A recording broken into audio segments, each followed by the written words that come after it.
Good afternoon, Mr. Fitzgibbons.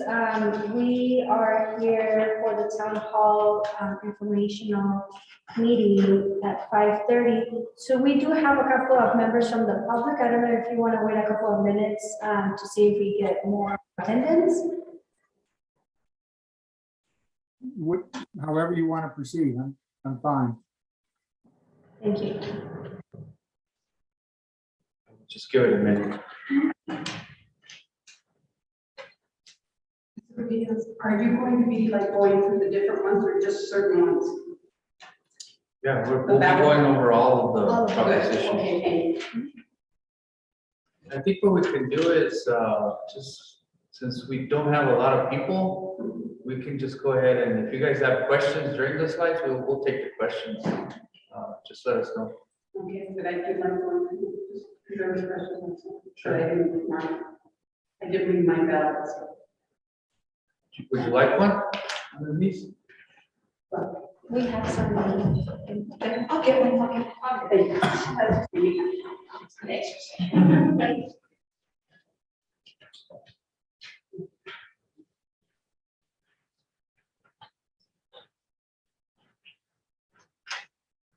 So I think we can go ahead and get started.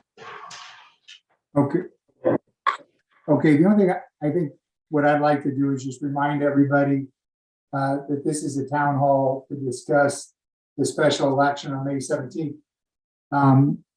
There's a state statute that prohibits cities from using its resources to influence an election, and that's not what we're doing here. That same statute specifically says it does not prohibit the use of city or town resources, including facilities and equipment, for government-sponsored forums or debate if the government sponsor remains impartial and the events are purely informational. And that's what we're trying to do here. So I would just ask that who's ever there and they have questions, you can ask whatever questions you want. You just can't ask whether the town favors this or is against this. Does a council member like this proposition or doesn't like this proposition? We can't answer those type of questions in a city facility at this time, because that would be improperly trying to influence the election. So we're here just to provide information concerning the charter amendments. Thank you, Dennis. Appreciate setting that up as we go through the presentation. So you'll kind of see that as we go through the slides, we're just going to be providing information. But like I said, please stop us if you have a particular question during the slide. I think we can manage that way. So we'll go ahead and go to the first slide, please.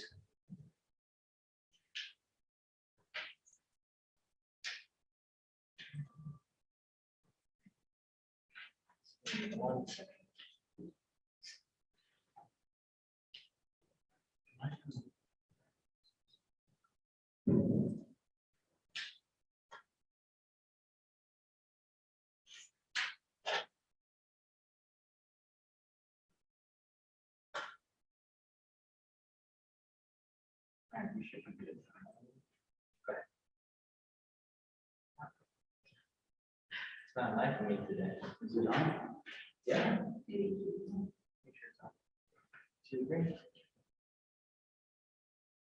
There we go. Okay. So we'll go ahead and unmute myself. We'll go through the presentation. We'll just be taking turns so that kind of don't get bored with one of us. First of all, what is a charter? A municipal charter is a basic document that defines the organization powers, functions, and essential procedures of the city government. It is comparable to the Constitution of the United States or the state's constitution. The charter is therefore the most important legal document of any city.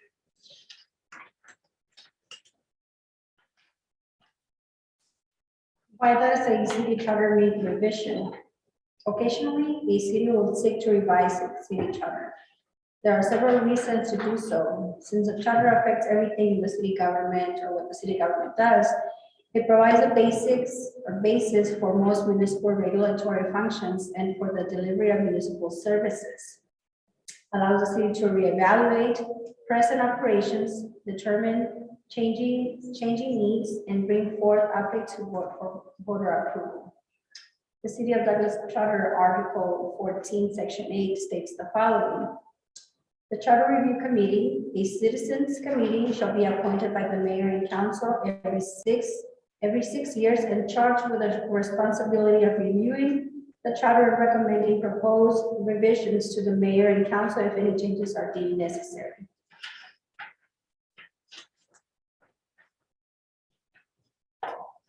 Right, what is a simple way to understand the revisions proposed?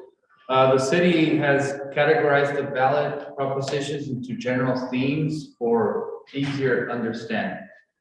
Operational efficiencies, housekeeping, direct savings, and increased public office interest.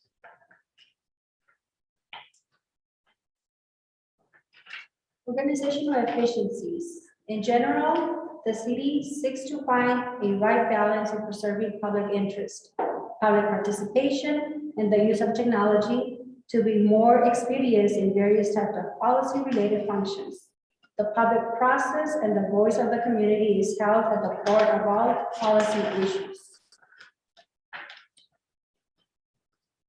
The following in the slide is organizational efficiencies propositions. So you will see those in the slides there, the proposition numbers and what they're related to. 442, 449, 444, city clerk, and city manager. The following is, I'll just read what it's related to. It's reorganization and organizational structure. Following is audit and leases. Following is ordinances, and then contracts. So all those propositions there are in relation to those topics. Housekeeping items. Housekeeping refers to language clarification, outdated language, gender neutrality changes, etc. These items require revision through a separate proposition. This is one of the reasons there are so many propositions. Not all are substantive. Now to housekeeping items, the proposition numbers there on the first line are due to gender neutrality. 448 is for city officers. 451 is in relation to the merit system. 467 has to do with fees and court consolidation. Direct savings, propositions with direct savings to the city of Douglas. The direct savings proposition is 432, dealing with the election cycle. Increase public office interest. Revisions that are intended to increase interest in elected office within the community. These propositions are intended to provide incentive for community members to run for mayor or council seats. The propositions related to increased public office interest are such 433, 435 in relation to the term limit mayor and term limit for council. 437 for residency, 439 stipend of mayor, 440 stipend of council.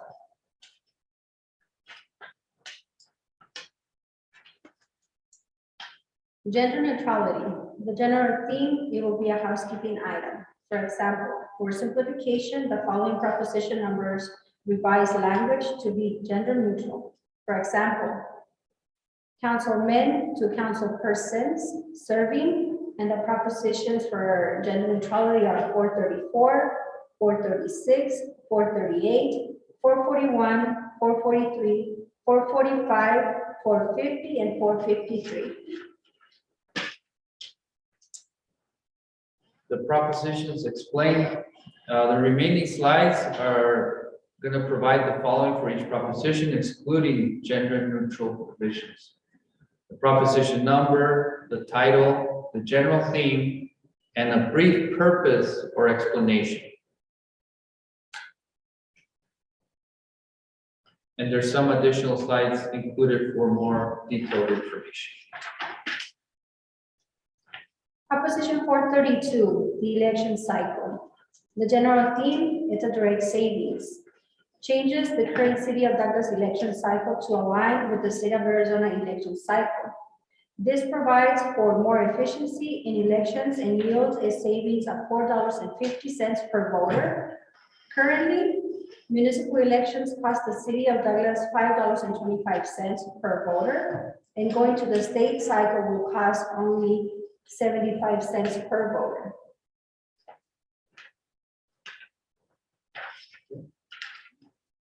Next slide, Proposition 433, term of mayor. The general theme is increased public office interest. Removes the restrictions of serving more than 2 consecutive terms.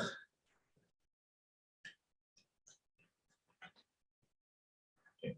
Slide.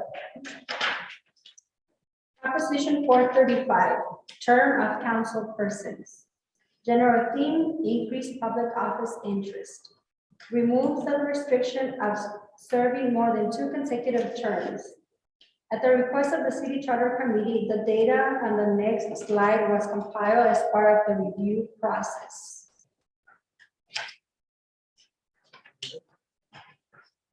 So the data collected with cities with term limits are Casa Grande, Nogales, Winslow, Chandler, Goodyear, Peoria, Avondale, Scottsdale, Mesa, and Phoenix. Cities without term limits are Prescott, Bisbee, Holbrook, Tucson, Glendale, Tempe, Yuma, Tombstone, and Flagstaff.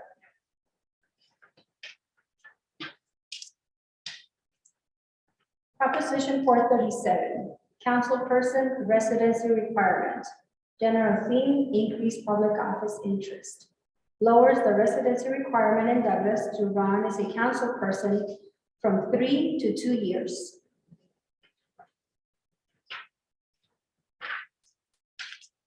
Okay. Proposition 439, mayor's stipend. The general theme is increased public office interest. Increases the stipend paid to the mayor from $300 to $1,000 per month. At the request of the City Charter Committee, the data on the next slide was compiled as part of the review process, which aided in making this recommendation.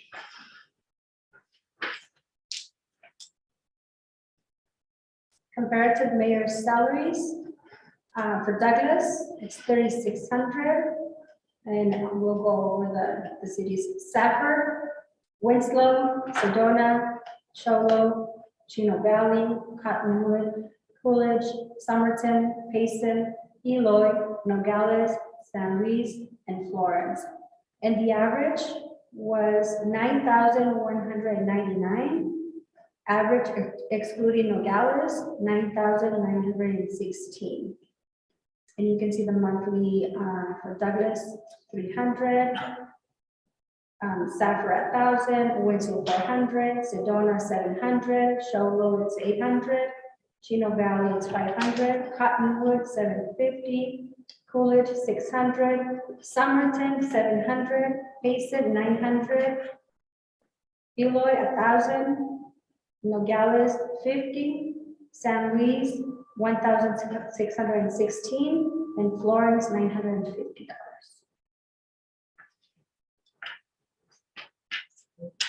Next slide, Proposition 440, councilperson's stipend. General theme, increased public office interest. Increases the stipend paid to councilperson from $200 to $500 per month.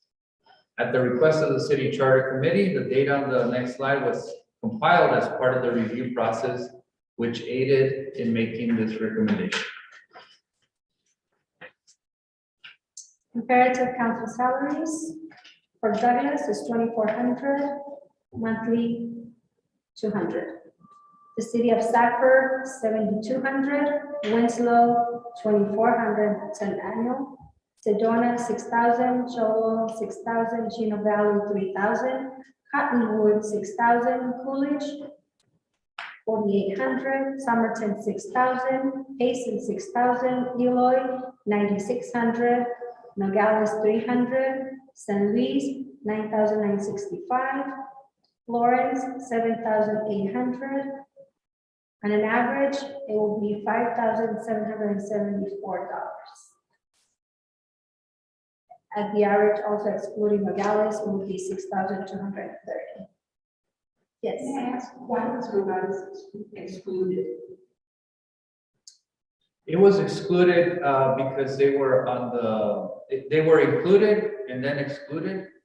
But it was excluded because they were on the very extreme of low, based on the other comparables. My other question is, I see the communities like Sedona. To compare it to Douglas to Sedona is like comparing apples to oranges. You see what I mean? I thought we would be comparing the communities, this social economic status. Some of these are. So our comparable metrics that we use are varied. It includes population, it includes income levels, it includes city budgets. So it includes a variety of items that all get taken into account and best compared to cities like Douglas. So not all of them are like Douglas, but they show similar characteristics of Douglas. So we show kind of a variety of different areas so that we're not, and also because not everybody is in their own way. Yes, and I see some of the areas that were being compared to are. And I believe Sedona matches up on either the budget or the population, not necessarily on the income side, but it certainly hits on some of the characteristics that are similar to Douglas.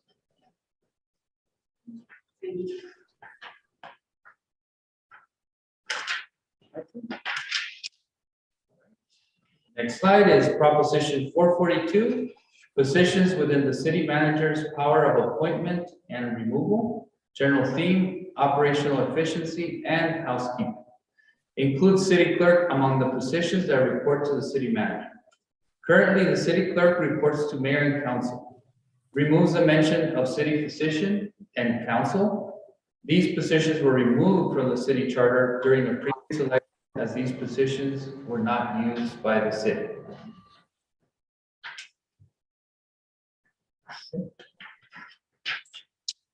Proposition 444, amends the removal of the city manager. General theme, operational efficiency.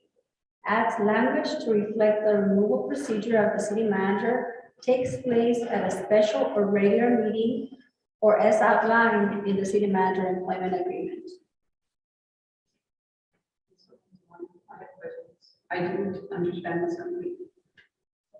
Right now. Yeah. What does it mean, the removal procedure of the city manager? Right. So this particular amendment basically says that the removal procedure should be established within the employment agreement approved by council, so that the employment agreement dictates the actual removal procedure of the city manager, and it's there, it's agreed upon by both parties, and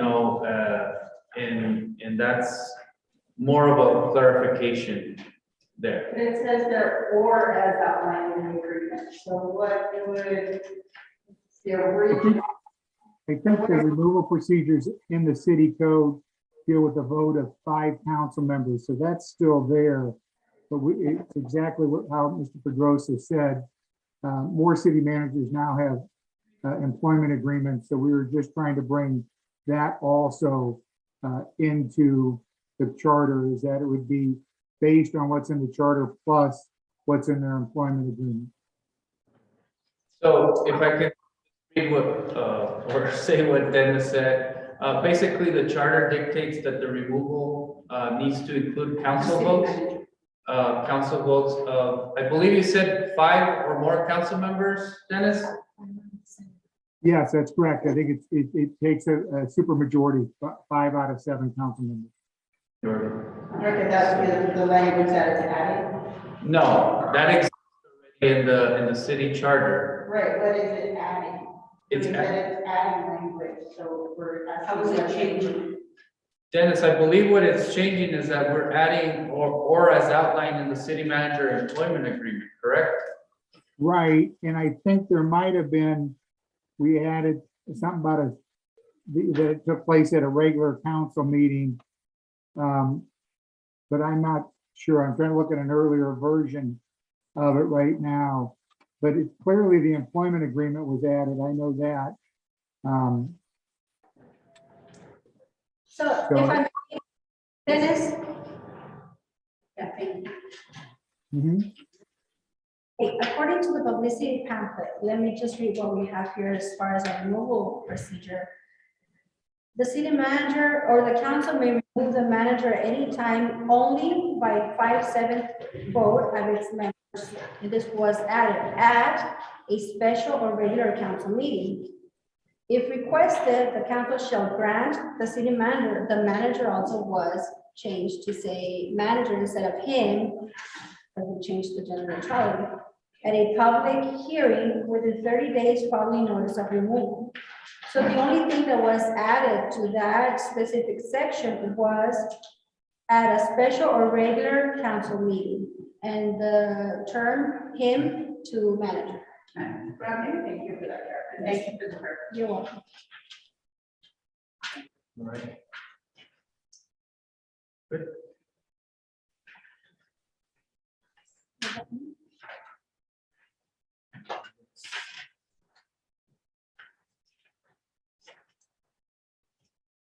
Proposition 446 and 447, remove the creation of offices from council powers. The general theme, it will be operational efficiency and housekeeping. Allows for certain portions of the reorganization process to be modified administratively by the city manager. City council will retain the power to create, consolidate, and eliminate departments. The city manager will be able to modify existing departments. The housekeeping item in this proposition will be to change the word abolition to elimination.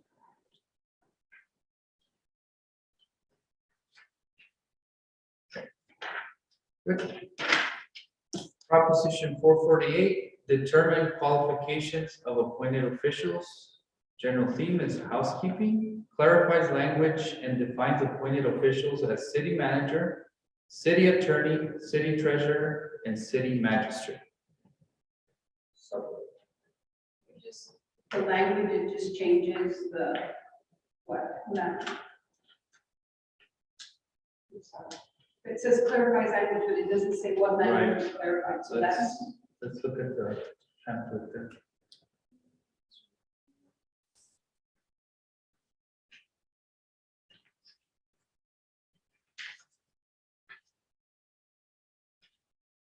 So it says, the council shall provide for qualification, power, duties, and compensations of what was added is the city manager, the city attorney, city treasurer, and city magistrate.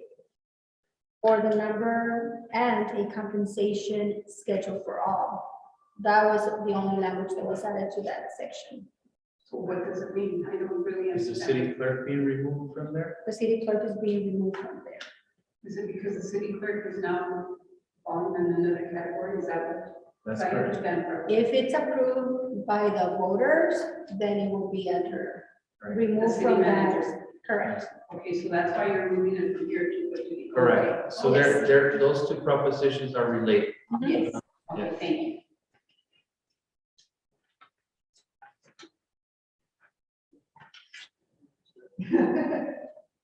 And that's why it refers to appointed officials.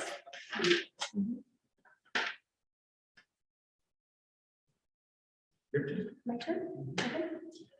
Proposition 449, city manager, power to appoint the city clerk. General theme, operational efficiency. To provide the city manager the power of appointment over the city clerk. So that's again giving Same thing. the city manager, okay, these are all three lines, thank you. All right. Proposition 451, removal of the merit system board. General theme, housekeeping. The charter does not provide a purpose for the Merit System Board. This modification does not impact existing language for a merit system and still allows for the definition of a merit principle. The merit system would still exist in that all hiring and promotion of city employees would continue to be conducted on the basis of merit and fitness demonstrated by examination or other evidence of competence. So then this one's saying that each department head would then be in charge of all that instead of going through a merit board system? No, it's not saying that. We have an appeals board already in place. And so the merit system board was just duplicative of what the city had. So all the employees are going to be treated the same under the personnel rules, and they'll be able to appeal to a personnel board. The merit system board was just duplicative of the personnel board, so we're trying to clean it up.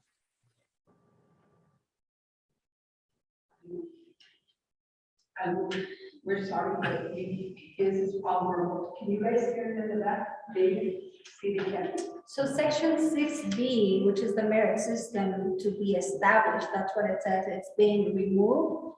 Because it didn't exist, I mean, it wasn't implemented, right? Let me read what it says, what the language that was removed. It says, there shall be a merit system board consisting of 5 members appointed by the mayor with the approval of the council from the qualified electors who have been bona fide residents of the city for at least 5 years next preceding such appointment. No more than 3 members shall be the same political affiliation. The personnel director shall provide necessary staff assistance to the merit system board. So in other words, the human resources manager would handle everything that has to do with the employees, where it says on here. But the merit system board will still exist for all the hiring and promotion of city employees, and it will continue to be conducted on the basis of merit and fitness demonstrated by examination or other evidence of competence. Is that correct? Yes, so the merit system, the way it's established in the charter, does not serve a purpose. It does not state what it's supposed to do, but we have an appeals board that is able to handle, these types of appeals or anything like that dealing with employees. But the merit system continues to exist through the personnel rules established by the mayor and council. So those continue to exist, but the merit system board, again, is established, but without a purpose in charter. So that's why this is under the housekeeping items and not really a substantive change, because again, it's there, but it's not serving a purpose. But now if we say yes on this, let's say, there's going to be 5 people selected by whoever is HR, correct? Or it would get rid of it? No, it doesn't. So currently, what we have is a personnel appeals board. That's what we have to handle all of these matters. The merit system board is supposed to be established with 5 members, but it doesn't say what for. There's no purpose in the charter. So because there's already a system in place of the appeals board to handle these types of appeals from employees, merit system issues, those are already been established through the personnel rules. We think, or the purpose of this proposition is to really clean up that language that again is not serving a purpose.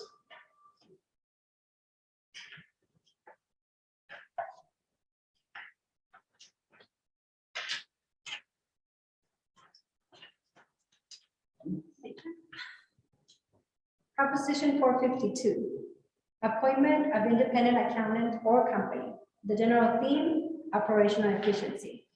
Updates the language to allow the city manager and not the city council with authority to appoint an independent certified public accountant or company to audit the city. This is an administrative function of the city manager following public procurement process.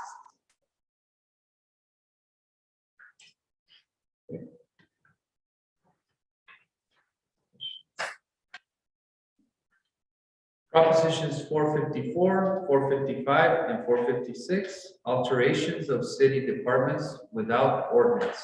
General theme, operational efficiency and housekeeping. It correlates to other changes allowing the city manager to modify or alter departments administratively. This will not change the power of the city council to add, consolidate, or eliminate departments. And it also changes the word abolition to elimination.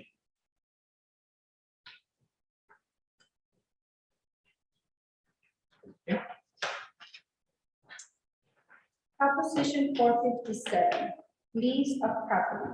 The general theme, operational efficiency, sets a one-year minimum requirement for lease of property that would require approval by ordinance.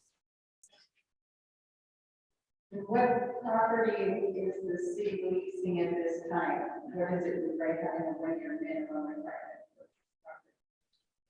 So an example is like last meeting, we heard about a cell phone tower lease. That's going to be a 10-year lease with 4 terms that renew as well. So that's a long-term lease that needs to go through ordinance Right. as opposed to resolution.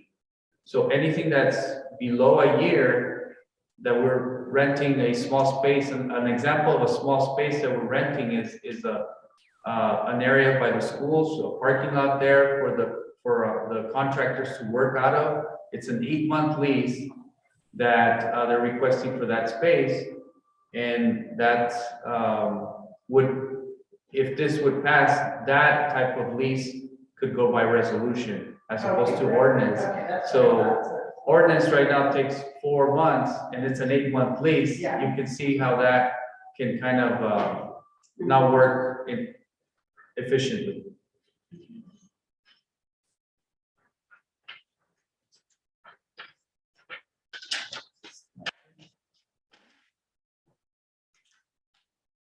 Proposition 458, 459, 460, and 461, ordinances. The general theme, operational efficiency. When handling the business of the city, the speed by which things can get approved by ordinance is typically a 90 to 120-day period. The combination of these propositions would reduce this to a 45 to 60-day period. 458 shortens the notice period from 48 hours to 24 hours as allowed by state statute. 459 shortens the number of readings of an ordinance from 3 to 2, with at least 1 reading occurring at a regular meeting. 460 eliminates the requirement that a full ordinance be read during a meeting. 461 allows publication of ordinance once in a newspaper available within the county if there is no newspaper available within the city. Questions? Is there anything that allows, because we all know the newspaper is here, that allows a posting on a social media instead of having to go through the newspaper, or is that through ARS that is required to be in a newspaper? Dennis, can you Yeah, answer? I think I heard her question. That's a great question, but I think there's a statute that requires that the ordinance be published at least once in a newspaper. So I know a lot of cities would like to see that change so that we could just publish on our websites. But so far, the state legislature has not allowed that. I too have the same sense, Dennis, is that we're still required to publish. Some things are allowing us to post on our website. So those things are certainly moving that direction, but I know that ARS requires some postings to still happen via newspaper. Well, and I think ordinances, I thought the question was specifically to ordinances. And I always thought that was one too, that people thought should go to the city's website, but I think that still requires publication in the newspaper. Okay, thank you. All right, any other questions there? Other than the readings from two to three, it's just to expedite it, so it goes faster? Is that? Yeah, so you have the readings from 3 to 2, short is the notice period, and that's the notice of the agenda, right? Correct. Going out from 48 to 24 hours. And eliminating the requirement that a full ordinance be read during the meeting. Like you hear out loud reading the ordinance twice, so that can be an efficiency that way. And the publication to be once in the newspaper. Again, those are all of them related. That's why they were included in one slide. And I think they're all consistent with state statute. I mean, the 24 hours, one publication, I think that's consistent with state statute. Thank you, Dennis. Proposition 462, 463, 464, 465, and 466, contracts. General theme, operational efficiency. 462 allows the city council to designate city officers to sign contracts on behalf of the city. City council shall by ordinance designate city officers to sign contracts on behalf of the city. 463 increases the value from 500 to 5,000 for when the city manager may dispose of city property through an auction. 464 allows the same as above and requires appropriate action, type, and publication requirements. Corrects grammatical errors. 465 allows family members of city employees, elected or appointed city officials to participate in a live or online action. 466 allows city employees, elected or appointed city officials to participate in online auctions only.